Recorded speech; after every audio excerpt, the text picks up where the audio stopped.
speaker is Dr. Chris Weihl. He's a professor of neurology here at Washington University and one of our big shots. So come on up, big shot. All right. Great. Thank you for having me.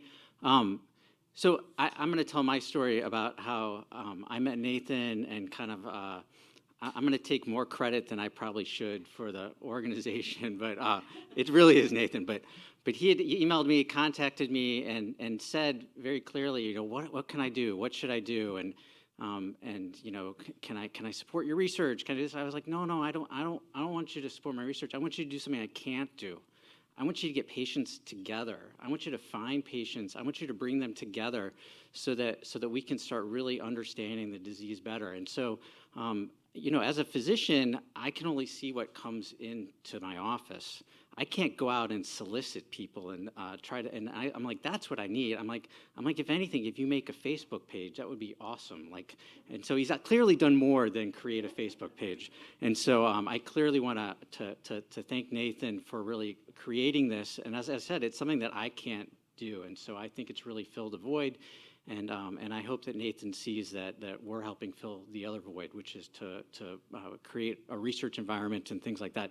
That would be my only other comment is that the other thing that Nathan told me in the very beginning was no one's doing VCP research. There's nobody out there doing VCP research. And so I think I've convinced him that everyone out there is interested in VCP research. They may not know that there's a disease associated with it, but hopefully I'll explain to you that VCP is so fundamental to cell biology and is such an interesting, fascinating protein that many people have dedicated their lives to studying it without really even understanding that there's a disease associated with it. And so whenever Nathan says to get researchers, he finds somebody that's published on VCP, then calls them up and says, hey, did you know there's a disease associated with it? And so I think that's the other bridge. And so hopefully Nathan now believes that there are hundreds of people interested in VCP. So I'm going to talk about, not some of it's our work, but it's really community's work. And I just wanted to kind of give everyone a sense. And so I just threw up this random title just because as I was putting this thing together, I was like, oh, these are kind of questions, and kind of answered some, but then we have more questions. And that's really how science really is. So how do we study VCP?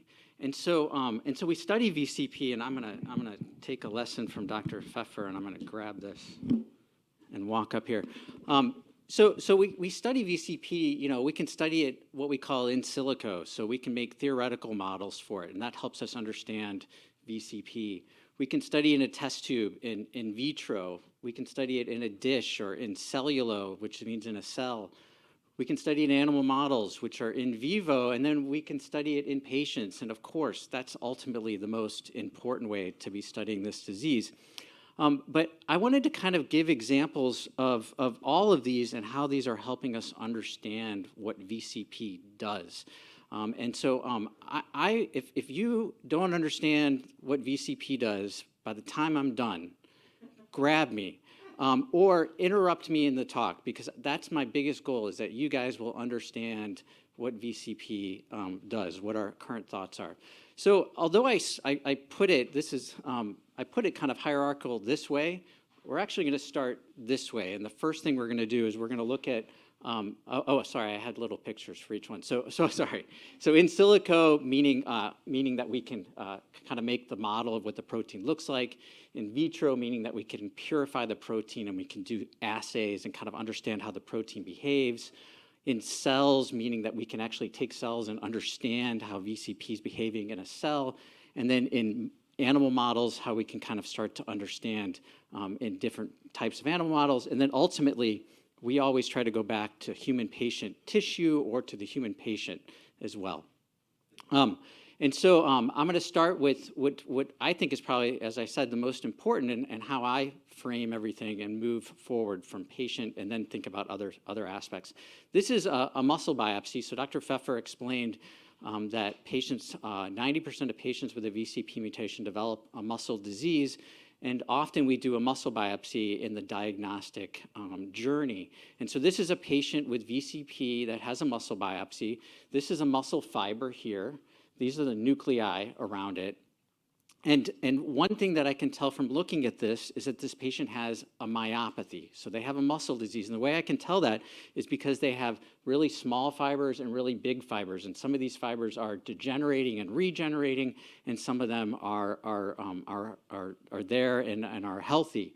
But there's some weird fibers in here, which is this one here. It has a little hole in it. And so those features are what gives it its name, inclusion body myopathy. So it is a myopathy, but it has some distinctive features that are unique, not just to this disease, but to a whole family of other inclusion body myopathies. And so the inclusion body myopathies create kind of these holes here, which we call vacuoles, and then also large aggregates. So that's a big aggregate of something right there. And this is another stain that we look at, where we can actually see this hole, which is a vacuole, and then we can see kind of stuff around it, which is like trash and garbage that's accumulating. And so that's what inclusion body myopathy is. It is a myopathy that has fibers. They're often very rare. There may only be one or two. So it takes someone to look at your muscle biopsy and really be scrutinizing and looking at it to make sure that it has those features.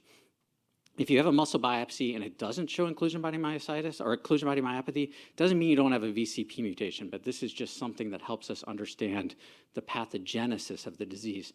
And then in addition, you might say, well, everyone always asks, well, what's in that? What's in that thing? And so there's tons of proteins that are in these aggregates, including VCP, including a protein called ubiquitin we'll talk about, autophagic proteins, this protein called sequestosome, and then a protein called TDP43, which actually helps us think about the link to dementia. But the point is not what these different proteins are. The point that I want you to come away with is that there's trash just accumulating in the muscle fiber. There's an accumulation of stuff. The same is true in the brain. And actually, it's really amazing when you start thinking about this. We've got two systems that are entirely different. We've got our nervous system and we've got muscle, and we have very similar accumulation of the same trash, of the same thing. So it's happening in the brain, where we see accumulation of ubiquitin, and we see accumulation of this other protein called TDP43. You'll just have to trust me that this isn't normal looking, but that's what the idea is that in two different tissues, we have some of the same types of protein accumulating. The other thing we learned from patients, not only looking at their pathology and looking at them under the microscope, but the other thing we learned are VCP, are genetics, okay? And so, again, when I said to Nathan, get me patients together, it was because I wanted to get more and more patients so that we could broaden the number of disease mutations, and that really helps us understand how the protein works. And that'll help us understand how the protein works in a test tube. And so, originally, there were 5 mutations identified in 2004. Since that time, there's over 63 different mutations, and that's just from identifying more and more patients around the world. And so some of these are found in a single patient, some of them are very common, and so you can see this residue here, which Dr. Pfeffer mentioned is a hot spot. So about half the patients actually have a mutation in this region right here. Jeannie had asked about what's a multisystem proteinopathy? And so that's the other thing that we've learned, is that we've sequenced patients that we couldn't find a VCP mutation, but they had a muscle disease, dementia, and bone disease. And so we sequenced those patients. We couldn't find a VCP mutation, but we found a mutation in another gene. And so these are what we would call MSP1, because it became clear whenever we called it MSP, it wasn't fair to just say there was only one type of MSP, because there's other genetic causes. As far as this group goes, when Nathan and I talked, he said, should we make this organization MSP? And I said, no. I said, you want to focus just on VCP. And so that's part of the reason why we haven't mentioned these, but these help us understand maybe the pathophysiology by understanding how this mutation and these other genes. So that's the other thing that's kind of happened over the years. And so that's how patients can help us. So lessons from human studies. So we now understand the variability in different patients, and you guys can see that in the room. You see that from talking with one another, that everyone kind of has a different presentation, is what we call it. So you present to the physician some with weakness, some with stiffness, some with just an elevated muscle enzyme, some with other issues. And so we're understanding that patient variability. And we're starting to understand more about the variable progression of this disease, and that's with natural history studies, and so how a patient progresses in a variable way. In addition, we know now that this is really an aged onset disease. You've had a VCP mutation ever since you were born, and you were, people develop just fine, but it's an aged onset, and that's really helping us understand the disease mechanism. Understanding the genetics of VCP disease, but also diseases that are very similar has been helpful, and then understanding the pathologic features. And hopefully, by the end, all of this will kind of come together. That's my goal, is that you're going to see how we use all of this information to kind of come up with a final kind of model of what we think VCP mutations are doing. We also do animal studies, and whenever we do animal studies, it's not just a mouse. Sometimes we do studies in flies. We do studies in an organism called a C. elegans. A C. elegans is a worm. It's a nematode.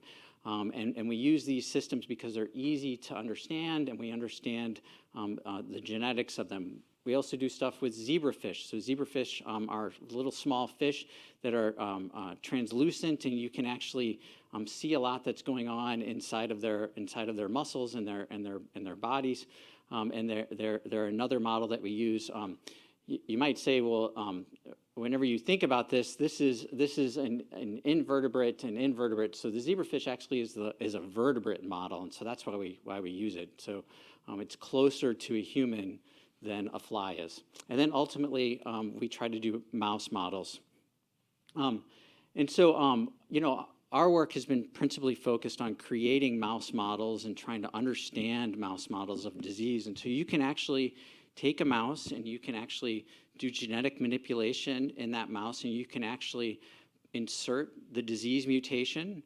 You can also do other things. You can take out the VCP gene. You can take out the VCP gene in specific tissues. And so those are other things that we've been exploring in order to kind of understand why a VCP mutation might cause disease. And so this is an example of a mouse where we've taken out the VCP gene, and we're able to show that we actually get a myopathy in this mouse. So this mouse actually develops weakness, and actually this is dies by the age of 25 weeks. Just to give you context, mice live for about 2.5 years, and so this is that aspect. And so if you look in their muscle, you can see that their muscle actually looks very similar to what we see in the patients, and so we're very excited about this. But the other thing that this does is things I can't do in a human patient, which is to look at them over time. So I can't look at somebody, I'm not gonna biopsy a patient before they present with anything, because I don't even know if they even have disease. So now in the lab, I can look at their muscle over time. And so I can look early on, and I can see that at later time points, these mice develop the accumulation of this trash that I was telling you about. We've also looked in the brain and done a similar experiment where we've been able to knock out VCP in the brain. So we're very interested in understanding the role and function of VCP in the brain as well as in muscle. And so this is now a mouse where we've knocked out VCP specifically in neurons that would be associated with frontotemporal dementia. And you can see that we get we get degeneration of the frontal of the cortical regions, and so you can see this kind of thins out as we go forward. So all of these are really important tools, but they're also important tools to understand the pathophysiology. And the other thing we see is that the brain accumulates some of those same pathologic features. And so what are some of the lessons we've learned from animal models? So we have mice and fly models that are available. They're actually available to all researchers. They not just ours. Many other people have created them as well. And they recapitulate some aspects of the disease. I say that they're mild because the ones that actually have the disease mutation, so the ones I just showed you, don't want to have a disease mutation. We've just removed VCP entirely. That's not what's going on in the disease. In the disease, it's a mutation that causes it. And we have those models as well, but they're very mild. And if you're a researcher who's trying to stretch your grant dollars as far as possible, for me, to breed mice and keep them for 2 years in order to do experiments on them it's incredibly expensive and time consuming and so hard to even try to plan experiments 2 years in the future. And so we need to make more robust models, and that's one thing that we need to do. So more robust and consistent models. These mouse models are good for testing preclinical studies. So preclinical studies are testing a drug in an animal to see if it works before trying it in a human, but not even before trying it in a human, just to make sure that your idea is even a good idea.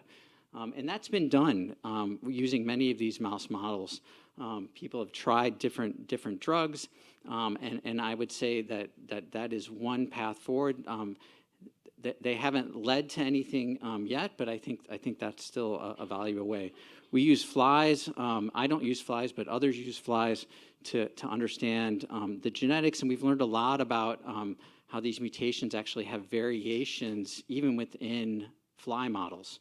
And so I can make a mutation in a patient, or I can make a patient mutation in a fly and another type of patient mutation in another fly, and those flies actually look a little bit different. They have a different mode of progression. Some of them develop dementia, whereas other ones don't. And so that's really helping us understand this kind of variability, which many patients want to know is, I'm going to develop this, am I going to develop this? And Dr. Pfeffer alluded that we think there may be specific mutations that predict a different type of presentation, but we just don't know that. And so we can understand that in kind of flies. And then finally, what I think is important is that loss of VCP function. So if we get rid of VCP entirely, we actually recapitulate the pathology of the disease. And so this is a critical question to understand. Is the VCP mutation, is it causing what we call a gain of function, meaning that it's causing something new, or is it causing a loss of function?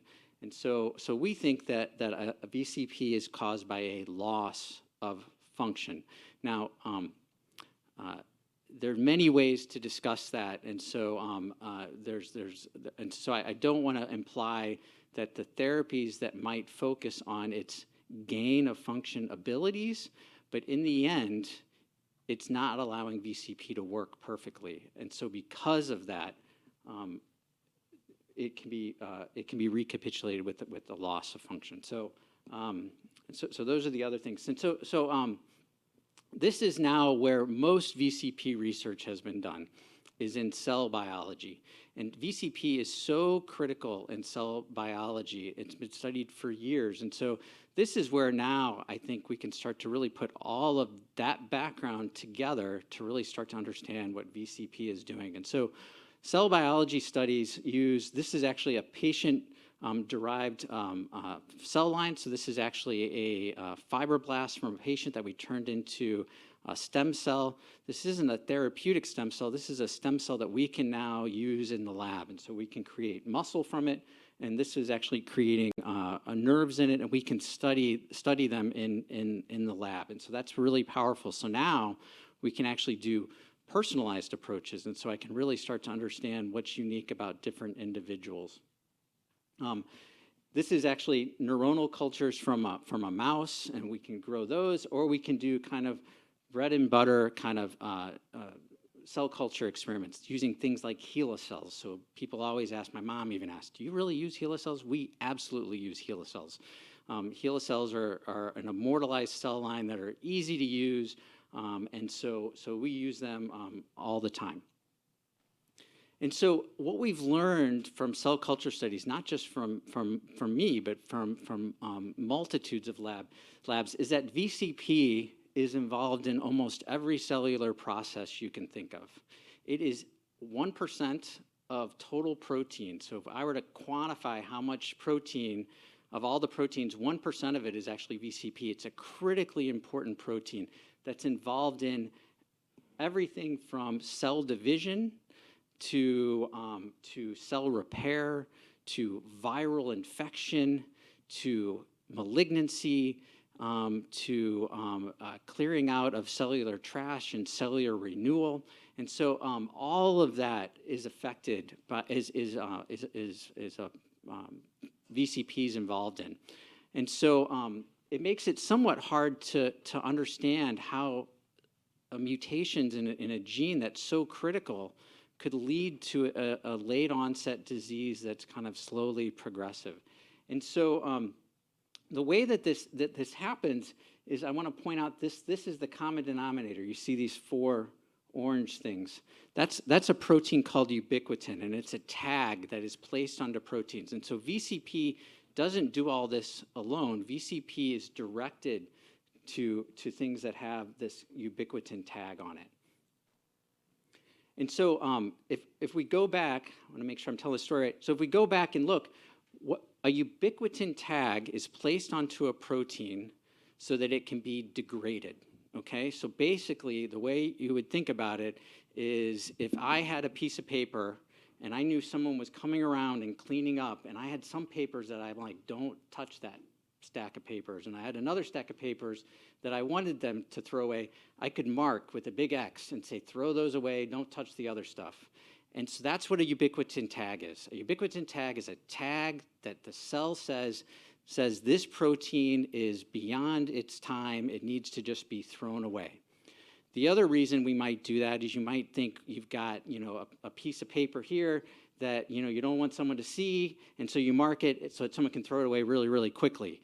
And that might be a way of regulating a cell, okay? But those are the other reasons. So that's why VCP is involved in so many things, because it's intimately involved in everything with ubiquitin. But I want to go back to the idea that I've got a trash pile over here with a big X on it, and I want that thrown away. And I want you to imagine that doesn't get thrown away.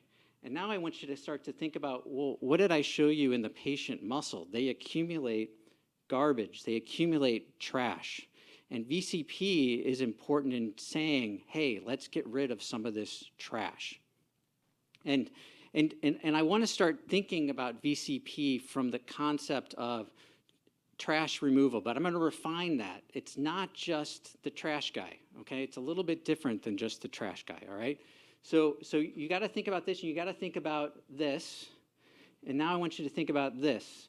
So we've got to get this trash that's accumulating out of these cells, okay? This is a muscle fiber here, and we want to do the exact same thing. We want to try to get and use machinery, okay? I want to use that analysis of machinery to actually get rid of the trash. And so, as I said here, VCP is involved in removing this trash and removing this trash here and removing this trash. It's also involved in getting rid of some of the trash that needs to be gotten rid of really, really quickly so that a cell can divide or something like that. And so, but all of that trash isn't handled in the same way. And so I want you to think again about how we handle trash. We've got lots of choices. We can just throw it out into a landfill. That's one option. We can put it into trash cans and hopefully someone will come and get it once a week. We can try to recycle it or maybe compost it. We can do other things with the trash. And so the idea is that VCP is actually not getting rid of the trash. VCP is the decision maker right here. VCP is saying, you know what, this thing looks okay, let's see if we can recycle it. Or VCP is saying, if this thing is sitting around just strewn out in my son's bedroom, it's going to be a huge mess, so let's throw it in the trash can. But he can leave his clothes on the floor, I don't really care. So it's that kind of concept, okay? And so VCP is a decision maker. And there's decision making on how proteins are degraded in the cell. And we have the ubiquitin proteasome system, which I just told you about, which is really taking something rapidly, throwing it away. So it's me marking the piece of paper, and hopefully someone's right next door and just tosses it. And that's one way that cells are that handle them. The other is that sometimes they form little aggregates. So there's trash, and it just kind of forms a bigger and bigger mess, or a bulk amount of it needs to be thrown away. It's in a storage box. And so sometimes the cell then says, well, let's go traffic that to this big, huge aggregate. And that's why we see these big, huge aggregates. These big, huge aggregates are ways for the cell to put it in the trash can for someone else to come take care of later. And then the other way is to take and degrade things via a process called autophagy. And so autophagy is self-eating, and so it's actually a way that the cell recycles things. So you could think of, if I could, have a piece of paper, a single piece of paper, and I could just light it on fire, that's the ubiquitin proteasome system. It's gone. Don't have to worry about it. The autophagy pathway is the trash man that goes around and takes that big trash can and throws it away. Okay, that's what autophagy is doing. It's taking larger things that can't be gotten rid of quickly and throwing them away. And so it's particularly important in degrading these kind of large aggregates. And then another process that we often don't think about is that on a cell, there is actually proteins that are on the outside of the cell. And so those proteins on the outside of the cell actually get internalized via a process called endocytosis, and they also get degraded. And so VCP, as I said, is central to all three of these types of processes. And so if we go back to our larger model here, VCP processes that we've shown in cell culture that are affected by the disease mutations are exclusively ones that are autophagy and endocytosis driven. The ones that are degraded via the very quick throwing things away, those are okay. The things that are having trouble are the things that are the big, large aggregates and things like that that can't be degraded or can't be gotten rid of. And so that makes a lot of sense. So again, cell biology, I'm going to go back to look at my patients. And so I look at the patient muscle. I told you there are these large vacuoles here. If I actually look underneath the, by electron microscopy, so I'm zooming in on this region here. This is actually a piece of muscle that you can actually see. You probably can't appreciate it, but it is muscle there. But this is what that huge vacuole looks like. It's just the accumulation of trash. It's my son's bedroom that has trash just stuck in it, and no one is cleaning it up, okay? That's what's happening, all right? It's just trash. And so I think that's one concept I want to get to you, and that was learned from going from a human patient to an animal model to cell culture to really start to understand that. The other thing that we can do is now, so how does VCP get rid of the trash? I told you it was a decision maker. How does it make its decision? And so that's where we need to start looking actually at in vitro studies. So we need to actually look at VCP in a test tube to really understand it. And I actually want to see VCP itself. This was actually during my postdoc. This is an actual VCP molecule looked at by EM. So we purified VCP, we purified mutant VCP, and we took a look at it under an electron microscopy, and you can see that VCP causes a little circle, and it's actually a hexamer, okay? And a hexamer means that there's monomers here, and so one of these monomers could have a VCP mutation in it. One of these monomers could be a normal one. It assembles into a hexamer, and so it likely causes a dominant interaction with the wild type. That's mechanistically how we can think about this. If we've got 6 people, and we've got one weak link in those 6 people in that team, the whole team's going down. But maybe not. Maybe we need 3 weak links in it. So I don't actually know the answer to that. Maybe we need 5 and 1 good person, and then it goes down. I don't know. But that's the way we should be thinking about it, because they all are working coordinatedly. And so now we can do assays and look at the activity of the protein. We can do much fancier than I did during my postdoc of actually looking at VCP at more higher resolution and start to actually create structures and really start to understand them. And then what that does is that then allows us to understand that VCP is really a motor. That's what VCP is. VCP is a motor. That's what I want you to think about it as. And I want you to think about this protein right here that's going through the center of it. That's a piece of trash, okay? This is a piece of trash. And what VCP does, and from understanding all those in vitro studies, you can now see that motor is pulling things from the top down, okay? That's what VCP is doing. It's pulling it through. And so that's what I want you to take away from, is that VCP is a motor that is responsible for pulling ubiquitinated proteins out of large either aggregates or membranes or different things like that, and for the purposes of this, out of a large aggregate, and then deciding what to do with it. And so if it can't figure out how to decide what to do with it, if it can't pull something through, then it's broken. And so I think of VCP as being a broken motor. That's what I think of the disease mutations as. And so I did not do this. I love this diagram. Someone else did it. But this is what we normally see. So you guys saw the bottom moved and then the top moved. And so that's what happens. So VCP has gears. And so that's how I think I like to think about it. Again, I don't want to take credit for this image because I love it though. And so whenever it hydrolyzes ATP, so it's called a AAA ATPase, meaning that it just hydrolyzes ATP. But it's not just that's not its job. Its job is to hydrolyze ATP. Its job is to use gasoline to move something. Okay, that's what its job is. And so it now moves these things and allows the process to happen. This is what normally should happen. And what we know is normally this cycle goes like this, but what we know is that whenever there's a disease mutation, that gear is broken. That gear is messed up. And so that's how I think about it, is that VCP disease mutations impair throughout that cycle. And that was only learned through doing really biochemical assays and things of that nature. And to get back to Dr. Pfeffer's one point, which is what do nerdy neurologists like to talk about. So I put this all up here. It could change in, I don't know, 3 months. Someone will put a paper up. But this is our best idea right now. And I think conceptually it really makes a lot of sense. So I just want to put that caveat out there. So how does that help us think about therapeutics for VCP? And so we kind of talked about it. You could target the mutant protein.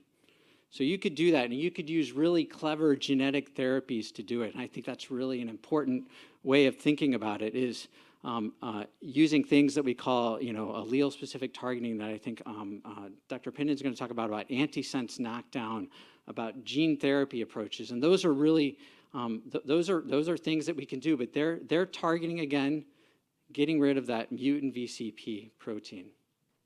Another approach could be to fix the broken VCP. And so on our scientific interest group that Nathan's been having us do, that people have talked a lot about those, the different inhibitors and the different ways of moving it. And I actually don't like the idea of activating or inhibiting. I'd rather we use the word modulating, because I think that's a better term. We're actually modulating VCP function, and we're trying to fix that broken gear, and there are ways to kind of fix it. And that uses people that are really smart in protein chemistry and things like that. The other possibility would say, well, VCP is not pulling that thing out very well. Maybe we can improve the way that it catches on to things, and so helping with understanding the interactions with VCP, and that's another approach. And then the other approach, which is reasonable, which is just forget. Let's try to live life without the trash man, and let's figure out what we can do. And so maybe we need to get a contractor in to do it. And so can we? Well, the other option is just to not make a mess. So that would be another. So can we figure out ways that we can make sure that things don't misfold, that things don't aggregate? And there's lots of movement in that direction for all neurodegenerative disorders. The other is, can we increase the clearance? So can we increase autophagy via another way? Can we just say, I know you're the triage maker, I know you're supposed, but we just want everything degraded one way. And so maybe that's another approach, is just to degrade everything in a specific way. I put up here kind of remaining questions, and this is where I put the questions, answers, and then I was like, you know what, there's tons more questions that I don't think I can get at. But why muscle, brain, and bone? I don't think I have a great answer about why those three tissues are affected. This is a protein that's in every tissue. I just told you how important it was for everything. I just told you it was 1% of all protein. And why is it only affecting those tissues? Why do some patients get different phenotypes? Dr. Pfeffer alluded to that. And I think what else is important is, can we predict who will get a different phenotype? Who will get dementia? Who might develop ALS? I can't answer that from just looking at your genetic studies. And so I wanted just to put this last kind of plug here. We've been working with Cure VCP. We've been working with Armel. You know, I didn't put my second quote here, but the big buzzwords in science now are patient-informed research, and that's been, to me, the best benefit of just telling Nathan to start a Facebook group is that now we're actually catching up to what the world wants, which is they want me to learn from patients, and they want our science to reflect things that are important to patients. And so we are embarking on a project that's also through the CZI. We haven't been awarded it yet, but it helped us think about a lot of things. So I think about that with every grant I wrote. Even if I don't get it, I still learned a lot. But understand why some patients develop dementia. That's our fundamental question. And really, is it genetic? So is there another gene that's causing it to be modified? And the other question is it environmental? Did something happen that made a patient more susceptible to it? And so that's just one area, and we've got lots of really clever ideas of how to take that information from listening to patients and really move forward with that. And so I want to thank you. I want to acknowledge all the gifts that you as patients have given us, and that being here is really a gift for my lab, who's sitting in the audience, to really get to meet patients and really understand as Nathan said, the burden of disease. This is many of the people in my lab, and I just wanted to thank everybody. So thank you.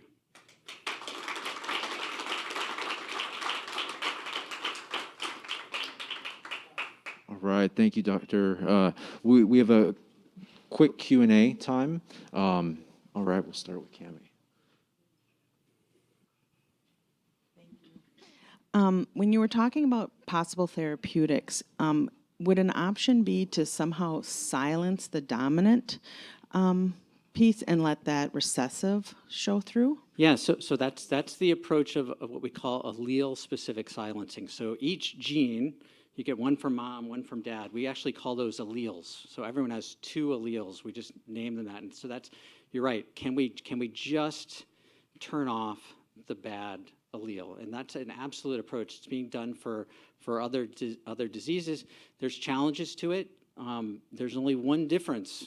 There's only one small difference between those two alleles. And so I've got to make sure that whatever I try to silence it with is only going to be specific for that mutant one, because I know if I get rid of both, I'm going to get the disease. And so it's conceptually, yes, that's what we should do. It's experimentally very, very challenging. Yes. So we have a question from Liz on the stream. VCP modulators are being examined for use in other diseases. How close are we to a human trial with a repurposed VCP modulator, since new info has been published on the ocular sequelae at high doses? Yeah, so I mean, that's a great question. So there are VCP modulators that have been tried in cancer, okay? So these are drugs that traditionally would be used for thought of to be used for cancer chemotherapeutics. And so their goal was to kill the cells. And so that's how they were done. And so repurposing is to say, let's take this drug and maybe we can repurpose it, and maybe we can use it to modulate VCP. And so there are lots of different ways of going about that. So is it, first off, is it safe to give to humans, which I think is the question. They said, you know, that's been addressed. It's safe. I don't know if that's totally been addressed. But the other question is, does it really work in treating animal models or cell culture models? And so I think we're still learning that. And so the issue is that science is built on repetition. And so science is built on me finding something and somebody else independently validating it. Everyone in my lab knows whenever a paper comes out, I say, I don't know if it's true. I don't believe it. That's being skeptical. That's not being it's being skeptical. And so I think, you know, although there's studies that say that it might work in animal, we need to repeat it. And we need to repeat it in a different model, and we need to repeat it this way and that. So I think there should be absolute enthusiasm, and in fact, the enthusiasm should be that there are drugs that can modulate VCP. Like that's new. That's new in the last 5 years. You actually have a drug that you can give to a human that can modulate VCP. Now, your second question is that going to treat the disease? I don't know the answer to that, but so we have to kind of be incremental.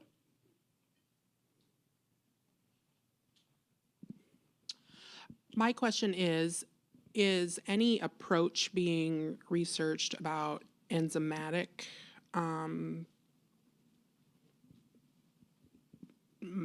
ways to affect VCP as far as suppressing or anything for treatments? So is anything being? Are you doing any research with using enzymes or anything to affect the trash? Yeah. So there are definitely therapeutics out there to try to help remove the trash via enhancing autophagy. So enhancing that pathway, and there's many companies out there that are developing that, and that's where having a patient. I'm going to tell you what the first thing a company will ask me. They'll say, I've got this drug, I want to enhance autophagy. What disease should I try it in? And so I'll say, I think you should try it in VCP disease. And they'll say, well, how many patients are there? And then I'll say, well, there's, it's a rare disease. And they'll say, well, are they interested? Can I find them? How quickly can I enroll them in a study? What's the natural history look like? How do I know if it's going to improve? And so all the legwork that we're doing right now is for that. And so there's absolutely companies out there. And so what I find our job to do, what the nationwide study is doing, is de-risking their ability and being able to say, we can, Dr. Mozafar is being able to say, we've got this site, this site, this site. They've got 5 patients here, 5 patients here, 10 patients here.